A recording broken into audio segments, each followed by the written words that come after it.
Puji Tuhan. Sebelum saya menyampaikan firman Tuhan, saya akan bernyanyi dulu, dan kalau jemaat mengetahui lagu ini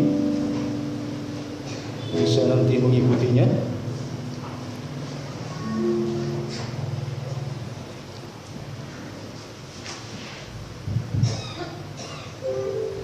Tuhan adalah gembala.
Saudaraku yang dikasihi Tuhan Yesus Kristus, ini minggu terakhir di dalam bulan Januari di tahun 2015.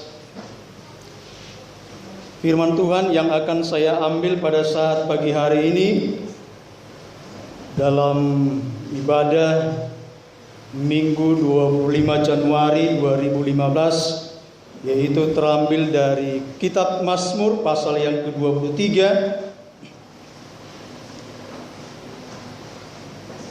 Mazmur pasal yang 23 ayat pertama sampai dengan ayat yang ke-6.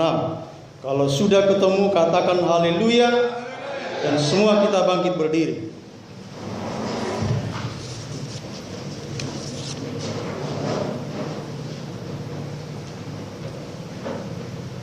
Kita akan baca secara bergantian kaum perempuan ayatnya yang ganjil, dan kaum laki-laki ayatnya yang genap. Dimulai dari kaum perempuan. 2, 3, ya.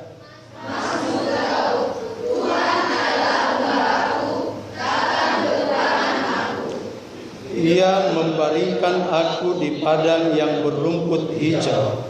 Ia membimbing aku ke air yang tenang. Ia menyegarkan jiwaku. Ia menuntun aku di jalan yang benar oleh karena namanya. Sekalipun aku berjalan dalam lembah kekelaman, aku tidak takut bahaya, sebab Engkau besertaku.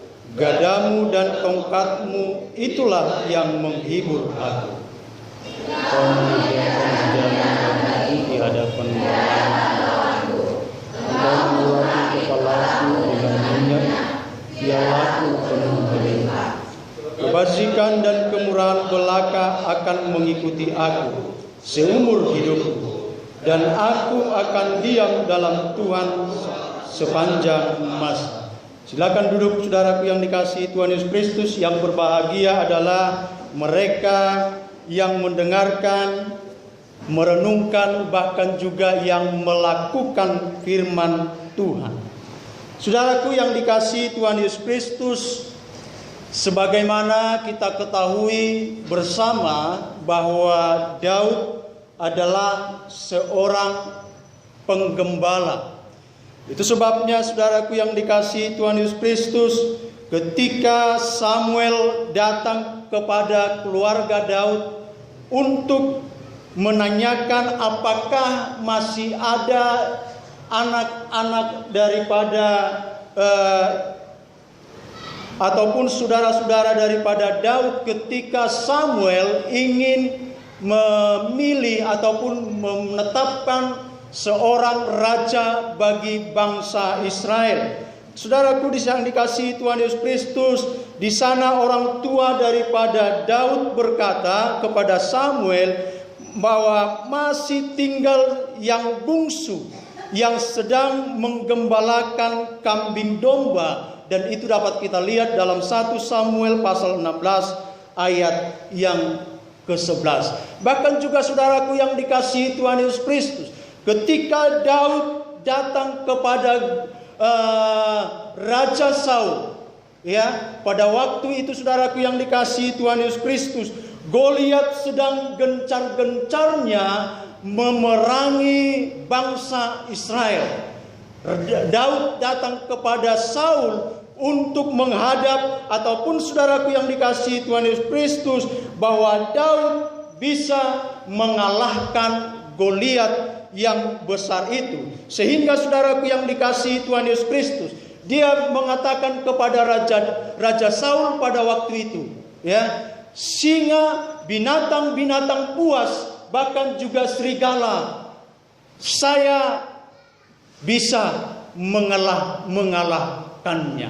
Nah, saudaraku yang dikasihi Tuhan Yesus Kristus, jadi dari informasi ini saudaraku, bahwa Daud pekerjaannya sebelum dia raja, dia adalah seorang penggembala. Bahkan juga saudaraku yang dikasihi Tuhan Yesus Kristus, Daud bukan hanya sekedar gembala saja, bukan hanya sekedar gembala, tetapi juga saudaraku yang dikasihi Tuhan Yesus Kristus, boleh saya katakan bahwa Daud adalah seorang gembala yang bertanggung jawab terhadap domba-dombanya. Bahkan juga saudaraku yang dikasihi Tuhan Yesus Kristus, Daud juga rela mati untuk domba-dombanya. Itu nanti dapat kita lihat dalam 1 Samuel pasal yang 17 ayat 34 sampai dengan ayat 36.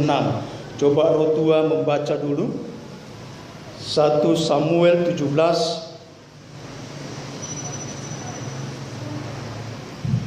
ayat 34 sampai dengan 36. 1 Samuel 17 ayat 34. Tetapi Daud berkata kepada Saul, "Hambamu ini biasa mengembalakan kambing domba ayahnya. Apabila datang singa atau beruang yang menerkam seekor domba dari kawanan, maka aku mengejarnya, menghajarnya, dan melepaskan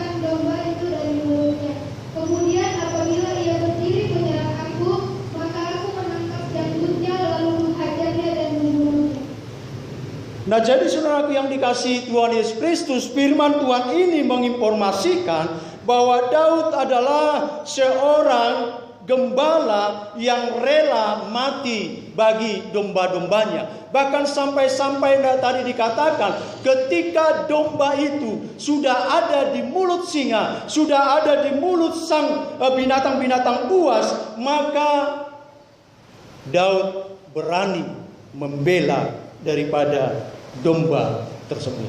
Nah, saudaraku yang dikasihi Tuhan Yesus Kristus, di dalam konteks pembacaan firman Tuhan ini, sesungguhnya tulisan ataupun saudaraku yang dikasihi Tuhan Yesus Kristus, Mazmur 23 ini ditulis oleh Daud bukan hanya sekedar tulisan begitu saja. Tetapi saudaraku yang dikasihi Tuhan Yesus Kristus, ini merupakan pengalaman hidup daripada Daud ketika dia menggembalakan domba-dombanya. Sehingga saudaraku yang dikasihi Tuhan Yesus Kristus, dikatakan tadi di dalam Mazmur pasal yang ke-23 ayat yang pertama itu dikatakan seperti ini, Tuhan adalah gembalaku. Kata gembala saudaraku yang dikasihi Tuhan Yesus Kristus dalam konteks bangsa Israel. Bagi bangsa Israel, kata gembala, Tuhan adalah gembalaku, atau menjadikan Tuhan sebagai gembala mereka bukanlah hal yang asing bagi bangsa Israel. Itu sebabnya nanti di rumah saudaraku bisa saudara baca di dalam Yesaya 40 ayat 11, Mazmur 78 ayat 52. Di sana dikatakan bahwa Tuhan menggembalakan umatnya. Nah, kali ini saudaraku yang dikasihi Tuhan Yesus Kristus, Daud berkata, Tuhan adalah gembalaku. Artinya saudaraku yang dikasihi Tuhan Yesus Kristus, bahwa Tuhan dalam konteks bangsa Israel, mereka memahami bahwa Tuhan adalah gembala mereka secara bangsa. Tetapi juga saudaraku yang dikasihi Tuhan Yesus Kristus, melalui informasi Mazmur pasal yang ke-23 ini, Tuhan gembala bukan hanya sebagai gembala untuk bangsa Israel, tetapi juga menjadi gembala bagi pribadi-pribadi. Puji Tuhan. Kata gembala, saya pikir tidak sesuatu yang asing bagi kita. Bolo dihitahan, didokon permahan, mangna di bahasa Batak Toba. Permahan. Dalam bahasa Ibrani, Tuhan adalah gembalaku dikatakan Yehova Rohi. Dari kata dasar roe. Baru di dalam bahasa Yunani poimen. Nah, kata poimen ini saudaraku yang dikasihi Tuhan Yesus Kristus, ataupun gembala, artinya mengasuh, merawat, mendidik, mencukupi keperluannya sampai kepada kesempurnaan. Nah, saudaraku yang dikasihi Tuhan Yesus Kristus, saya mengatakan tadi bahwa dalam konteks bangsa Israel, dalam konteks pribadi-pribadi, bahwa Tuhan benar-benar adalah gembala mereka. Gembala mereka sebagai suatu bangsa, gembala mereka sebagai suatu pribadi lepas pribadi. Bahkan saudaraku yang dikasihi Tuhan Yesus Kristus yang adalah sebagai perwujudan daripada Allah, pernah juga berkata, akulah gembala yang baik. Itu dapat kita lihat dalam Yohanes pasal 10 ayat yang ke-11. Coba dibaca dulu. Yohanes pasal yang ke-10 ayat yang ke-11. Akulah gembala yang baik memberikan nyawanya bagi domba-domba. Akulah gembala yang baik. Nah, saudaraku yang dikasihi Tuhan Yesus Kristus, ketika Daud berkata, Tuhan adalah gembalaku. Artinya saudaraku yang dikasihi Tuhan Yesus Kristus, Daud ingin menegaskan bahwa tidak ada satu pribadi pun yang ada di tengah-tengah dunia ini yang menggembalakan hidupnya. Bahkan juga saudaraku yang dikasihi Tuhan Yesus Kristus, ketika Daud berkata, Tuhan adalah gembalaku. Sebenarnya juga saudaraku bahwa Daud ingin menegaskan ketika dia berkata, Tuhan adalah gembalaku. Sesungguhnya saudaraku yang dikasihi Tuhan Yesus Kristus, yang dia maksud adalah bahwa Tuhanlah yang mengendalikan kehidupannya. Tuhan menggembalakan pribadi lepas pribadi orang yang percaya kepada Dia. Ya. Dan Tuhan bukanlah sembarang gembala. Dikatakan tadi di dalam Yohanes pasal yang ke-10 ayat yang pertama itu, Akulah gembala yang baik. Yesus adalah gembala yang baik. Tuhan adalah gembala yang baik. Kalau ada gembala yang baik, maka ada juga gembala yang tidak baik. Itu sebabnya nanti kalau kita baca lagi terus di dalam konteks Yohanes pasal yang ke-10 itu dikatakan ada gembala upahan. Gembala upahan saudaraku yang dikasihi Tuhan Yesus Kristus, ketika diperhadapkan sebuah persoalan, ketika binatang buas itu datang, ketika serigala itu datang, maka dia akan lari. Nah saudaraku yang dikasihi Tuhan Yesus Kristus, Tuhan adalah gembalaku. Jahobado si parmahan ah. Nah setelah itu saudaraku yang dikasihi Tuhan Yesus Kristus, ada kata ku di situ. Tuhan adalah gembalaku. Ku, saya. Tuhan adalah gembala pendeta muda Joel Nababan. Tuhan adalah gembala Rotua Nababan. Tuhan adalah gembala Guru G Gultom dan lain sebagainya. Kataku di situ sudah.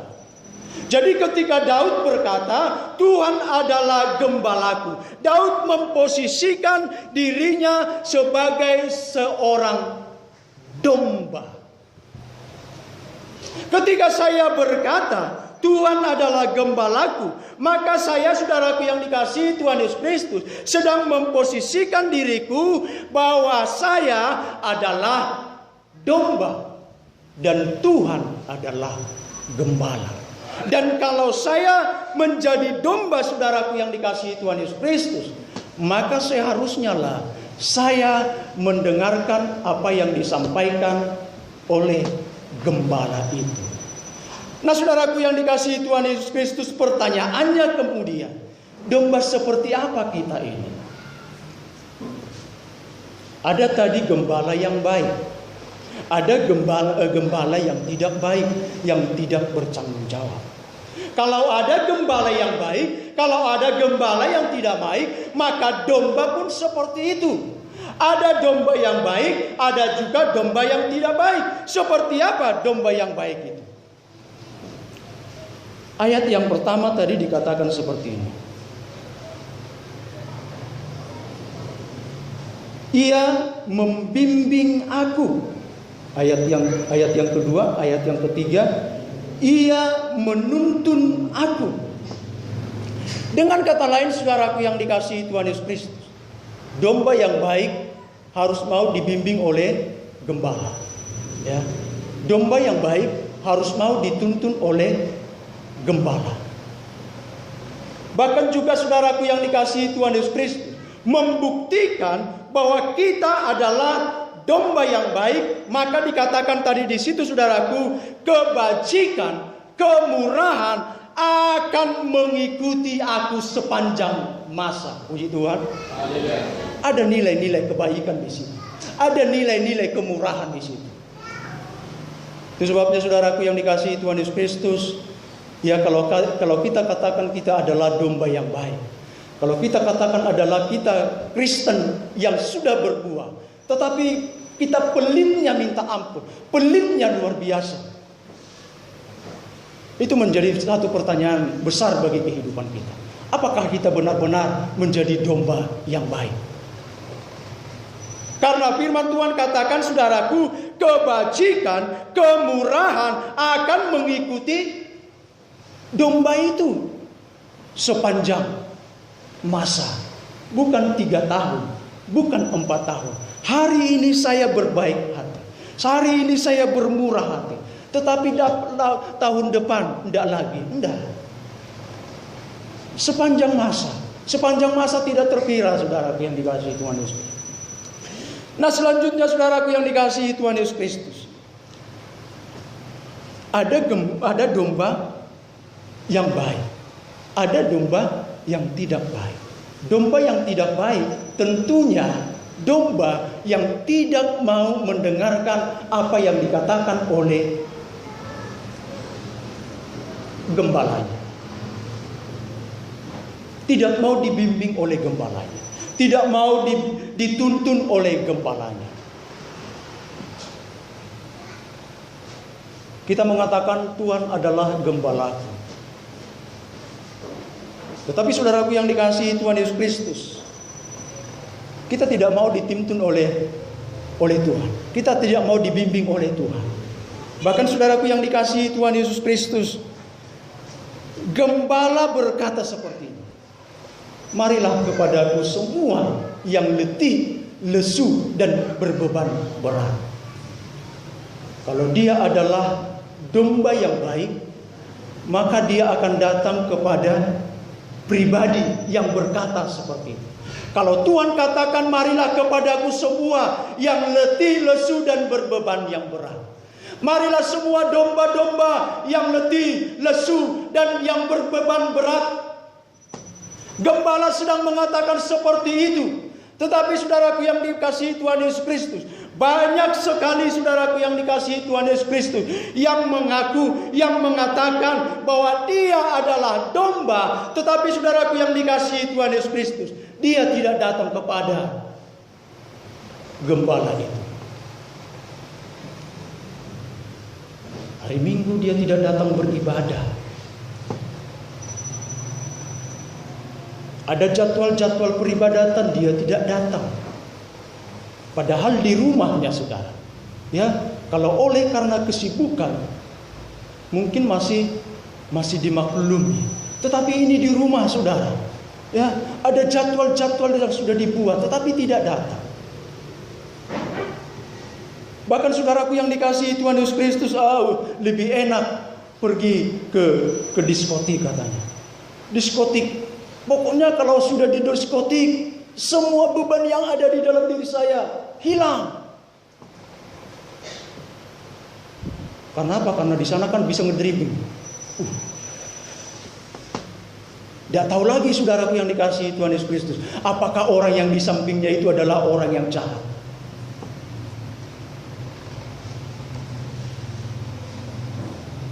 Tuhan mengatakan, marilah kepadaku semua yang letih, lesu, dan yang berbeban berat.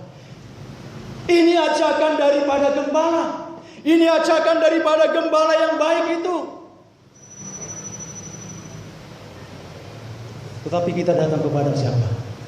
Kita datang kepada orang pintar. Karena apa?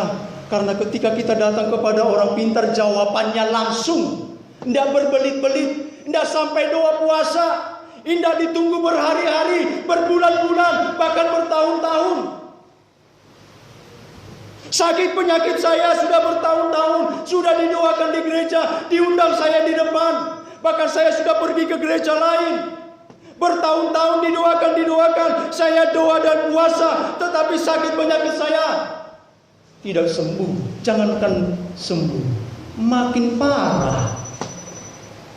Sehingga diambillah sebuah kesimpulan, lebih baik ke sana. Di sana ada orang pintar. Begitu saya datang ke sana, ada jaminan pasti sembuh katanya. Betul iya matongkan. Isi nasolo soni, gaya hidup instan. Dan memang sekarang ini saudaraku yang dikasihi Tuhan Yesus Kristus, dunia sedang dilanda, sedang dimabuk yang namanya gaya hidup instan.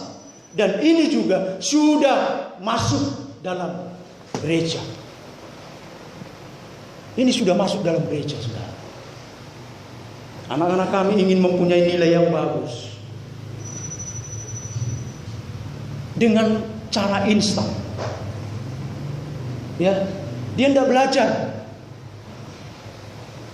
Dia hanya menulis mulai dari awal pembelajaran sampai akhir. Ditulis, mungkin ujiannya sudah disampaikan oleh gurunya, ditulis kecil-kecil begitu kan. Dan itu juga saudaraku yang dikasihi Tuhan Yesus Kristus, ditulis kecil-kecil. Ada lagi rahasia yang dia tahu, hanya dia tahu di mana itu ditempatkan, disembunyikan. Ini gaya hidup instan. Hati-hati.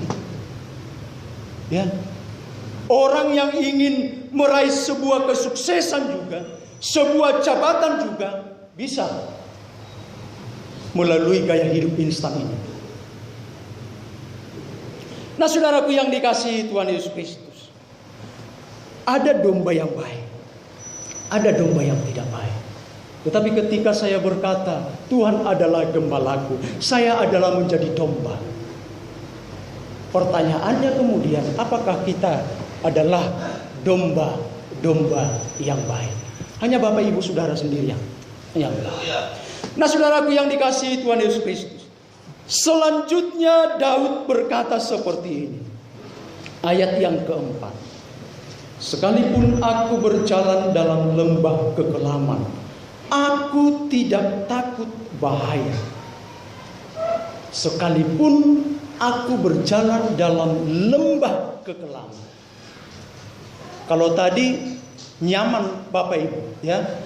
Ayat yang pertama dan ayat sampai ayat yang ketiga itu nyaman domba itu, saudara. Coba kita lihat.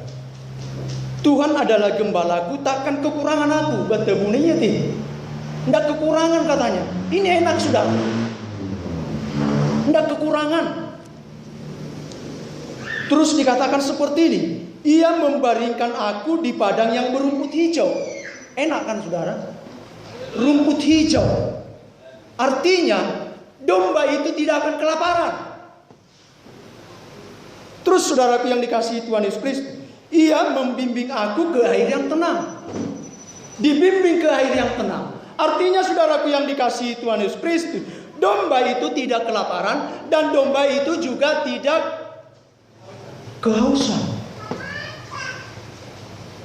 Terus juga saudaraku yang dikasihi Tuhan Yesus Kristus, ia menyegarkan jiwaku. Ia menuntun aku di jalan yang benar. Betebu detungan ida. Ibaratnya saudaraku yang dikasihi Tuhan Yesus Kristus, ada lumbung padi kita temukan. Dan lumbung padi itu berisi ataupun penuh dengan padi. Katakanlah ini nggak tahu siapa yang punya.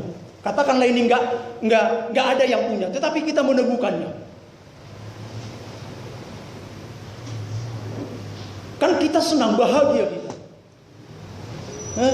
Daripada adong lumbung padi, alai padi dan adong betuahai kan?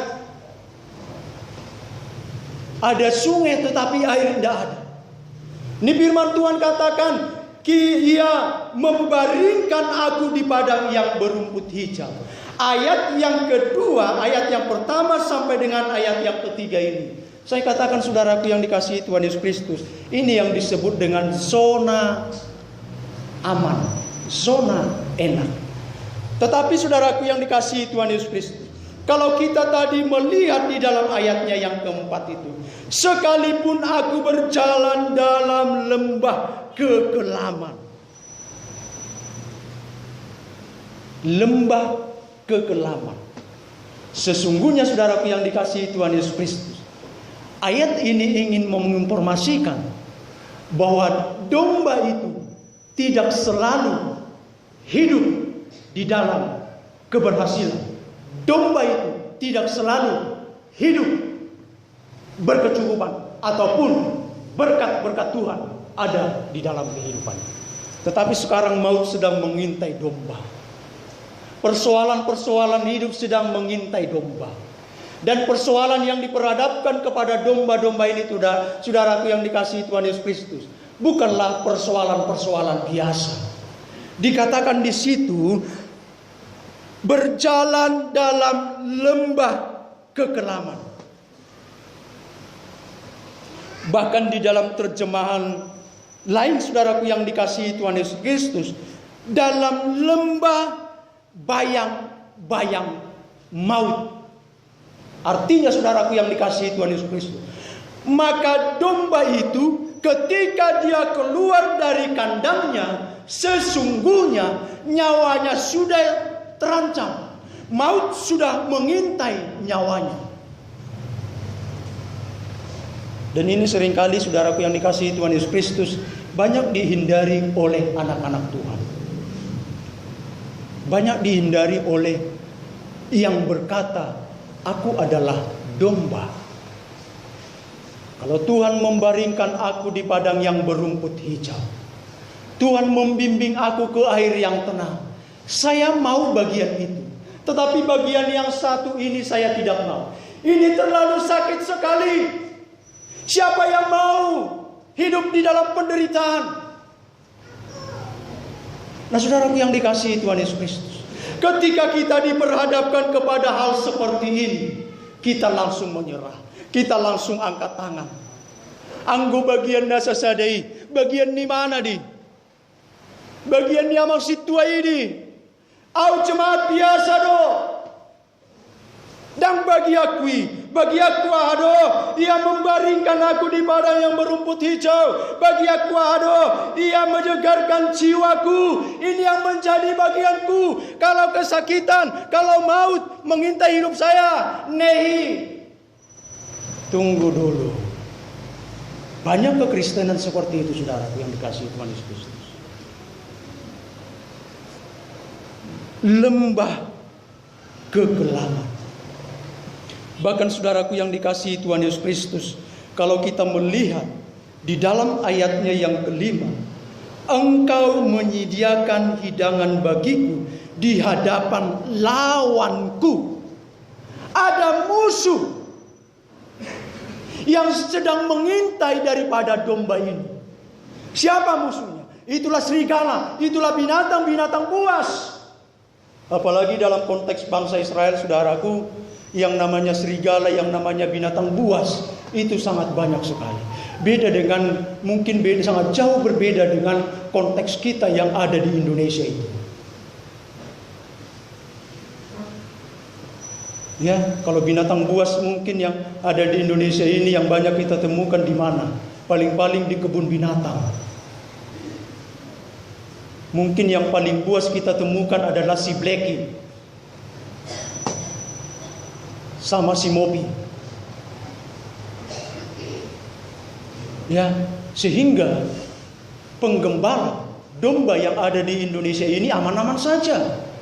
Tetapi dalam konteks ini, saudaraku yang dikasihi Tuhan Yesus Kristus, domba itu senantiasa diperhadapkan kepada maut. Nyawanya ketika dia keluar daripada kandangnya, nyawanya sudah terancam.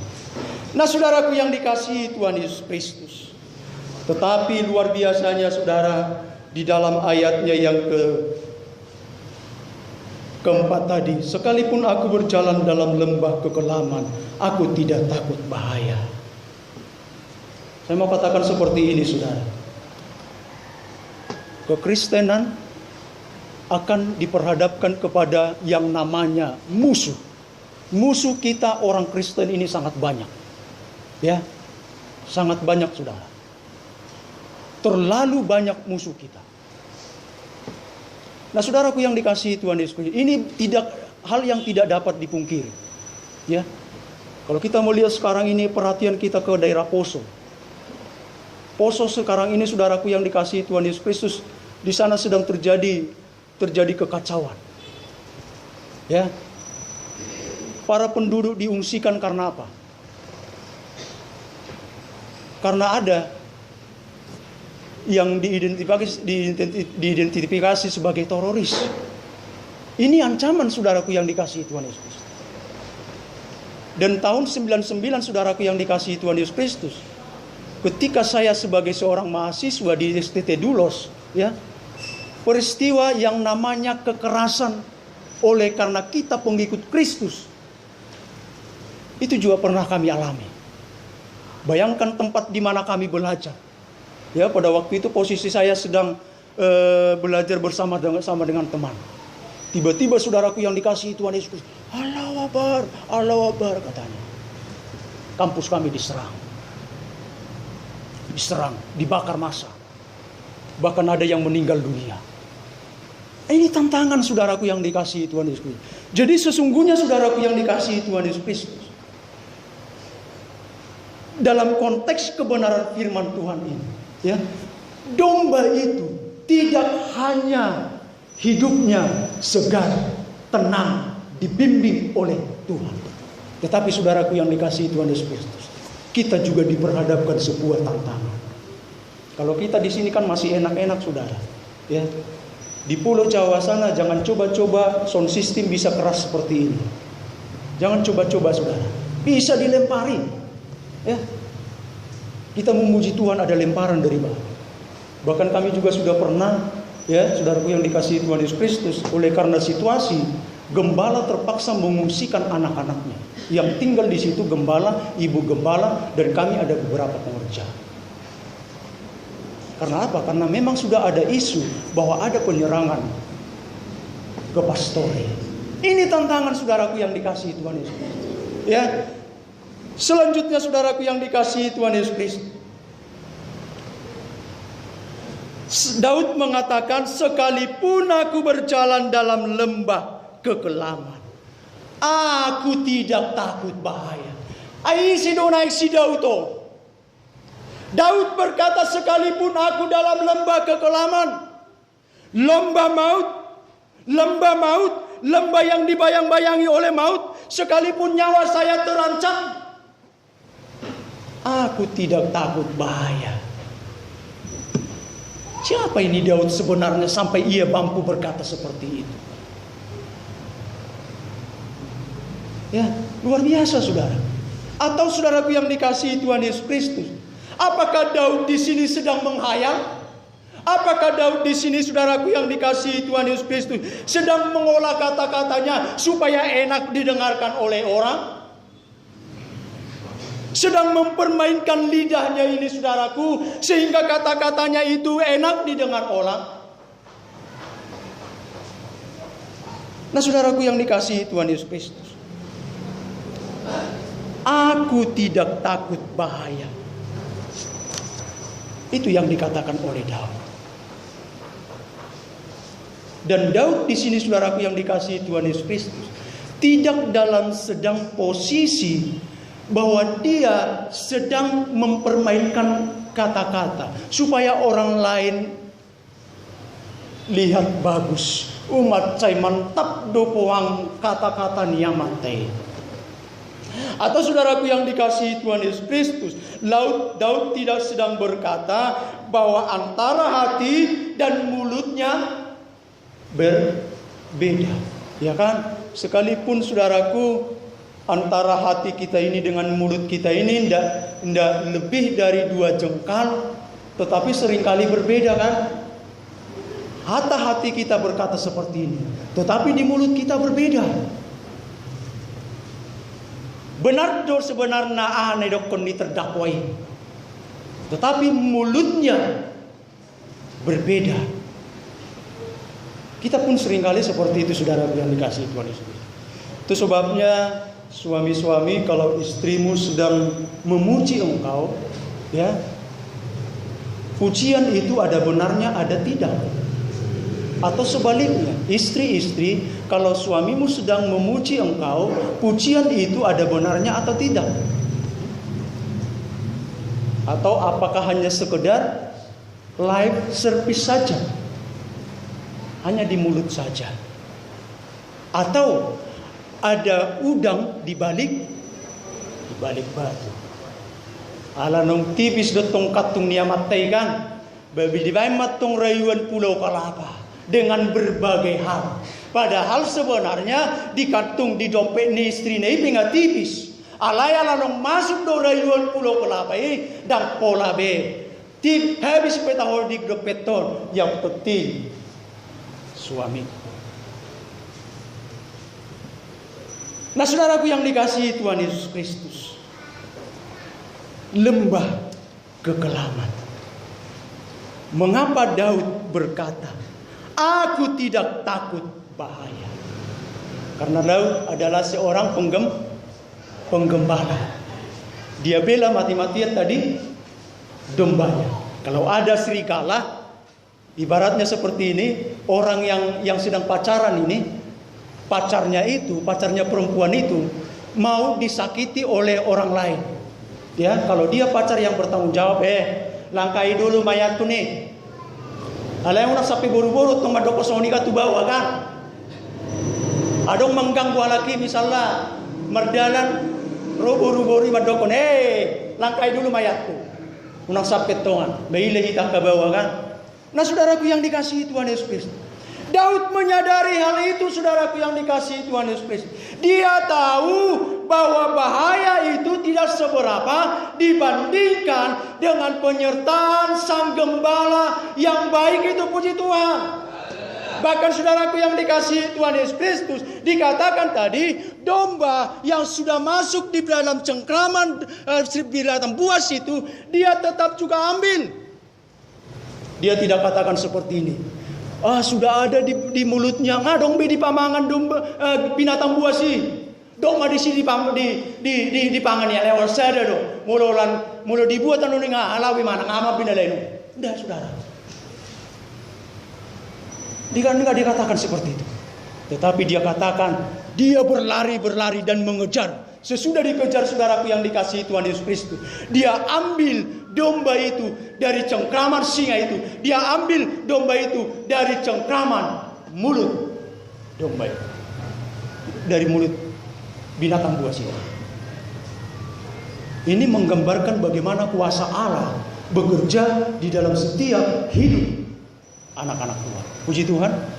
Nah saudaraku yang dikasihi Tuhan Yesus Kristus, itu sebabnya saudaraku yang dikasihi Tuhan Yesus Kristus, Daud begitu percaya, begitu yakin bahwa Sang Gembala yang baik itu tidak akan pernah meninggalkan kehidupannya. Karena apa? Karena memang gembala yang baik tidak akan pernah meninggalkan domba-domba. Dan itulah yang sedang diperhatikan oleh Daud. Nah saudaraku yang dikasihi Tuhan Yesus Kristus, kesimpulan saya dari pembacaan kebenaran firman Tuhan ini, bahwa gembala yang baik mencukupkan setiap kebutuhan daripada domba-dombanya. Kebutuhan fisik, kebutuhan psikologi, kebutuhan rohaninya. Yang kedua saudaraku yang dikasihi Tuhan Yesus Kristus, gembala yang baik itu, yaitu Tuhan kita Yesus Kristus itu, akan menjaga, melindungi domba-dombanya, melindungi secara fisik juga, dan melindungi nyawanya. Artinya saudaraku yang dikasihi Tuhan Yesus Kristus, sampai kita masuk ke dalam kerajaan Allah, Allah tetap melindungi hidup kita. Puji Tuhan. Persoalannya sekarang, apakah kita menjadikan Tuhan sebagai gembala kita? Persoalannya sekarang saudara kita yang dikasihi Tuhan Yesus Kristus, apakah kita adalah domba yang baik? Amin. Puji Tuhan. Mari kita sama-sama berdiri.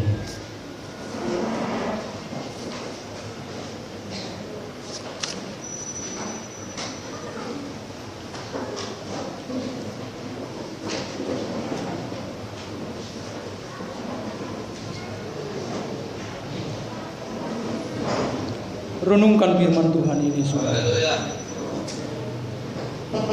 Luar biasa daripada pengalaman Daud. Ia mengatakan Tuhan adalah gembalaku. Karena apa? Karena di dalam Tuhan ia tidak akan pernah mengalami kekurangan. Bahkan juga Tuhan membimbing, menyegarkan, bahkan menuntun kehidupan. Kita sama-sama angkat satu lagu pujian. Sekalipun aku dalam lembah kekelaman, ku tak takut sebab Kau besertaku. Terima kasih Gembala kami yang baik. Engkau yang menggembalakan kami Tuhan, pribadi lepas pribadi. Tetapi seringkali Tuhan kami tidak mau dibimbing oleh Tuhan. Seringkali kami tidak mau dituntun oleh Tuhan dalam perjalanan kehidupan.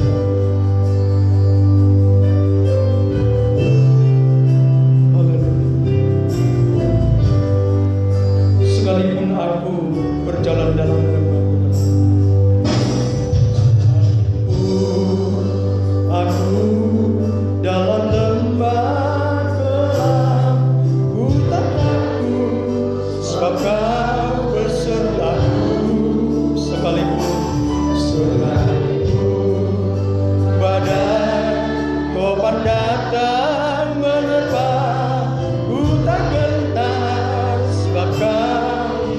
katakan sekali lagi, sekalipun aku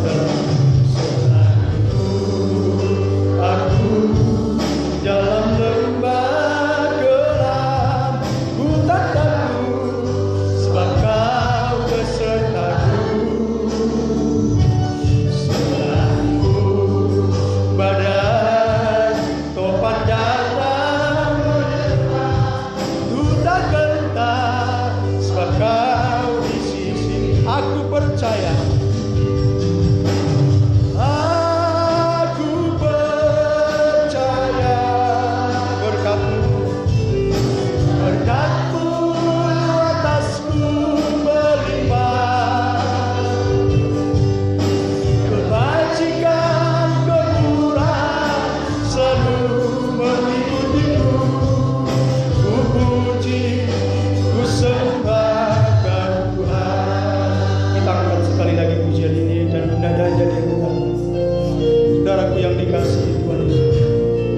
Perjalanan kehidupan kita ini dibayang-bayangi oleh lembah-lembah kegelapan. Bahkan perjalanan kita di tahun 2015 ini tidak ada pun seorang yang tahu, saudara. Tetapi lembah-lembah kegelapan sudah mengintai kehidupan kita lepas kita. Ketika lembah-lembah kegelapan itu mengintai kehidupan kita, apakah kita sanggup berkata, aku tidak takut bahaya, sebab Tuhan yang menyertai aku. Terima kasih Tuhan Yesus. Kita akan kembali pujian, sekalipun aku dalam lembah kegelapan, dan nanti kita akan doa bersama. Aku dalam lembah gelap, ku tak takut, sebab kau besertaku. Sekalipun badai topan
sembah.